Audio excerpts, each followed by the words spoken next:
All right, depersonalization realization myth number 2 is that distraction cures depersonalization realization. There's a lot of people that they will distract their mind 24/7 and they will get relief from depersonalization realization. And because of that, they think that they have recovered. Now, I first want to say, thank God that they feel better. I would rather somebody not experience these symptoms due to something that's only temporary than nothing at all, because the symptoms are the most terrifying thing that you will ever go through. Depersonalization, you feel detached from your body. You may feel like it's a separate entity. Derealization is whenever everything feels fake and dreamlike. These are symptoms of traumatic stress, overwhelming stress in the body and nervous system. And yet, distraction is deceptive in that it makes you believe that you're recovered when you're not.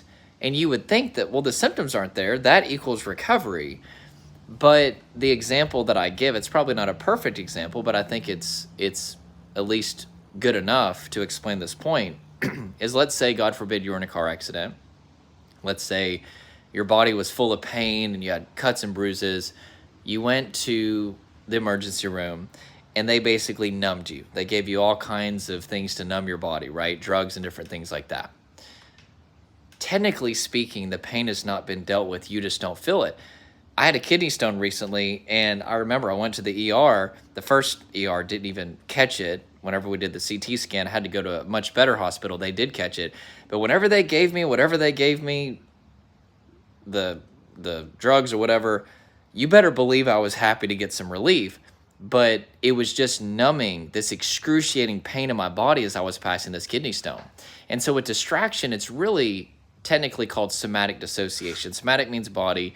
Dissociation means to separate. So you're separating from your body, which is a war zone, and maybe even your life, which is a war zone. And because you're not experiencing your embodied self, which is interoception, you're not experiencing the painful situations in your life, DPDR may temporarily shut off. They are like a circuit breaker.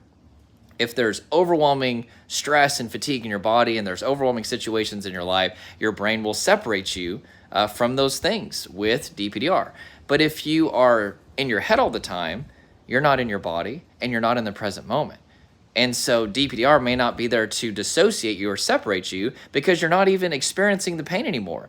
But the problem with this and why it doesn't actually fix DPDR in the long term is because you never actually dealt with what was happening in your body and life that were making DPDR be there to begin with, and it is just a temporary delay, not a fix.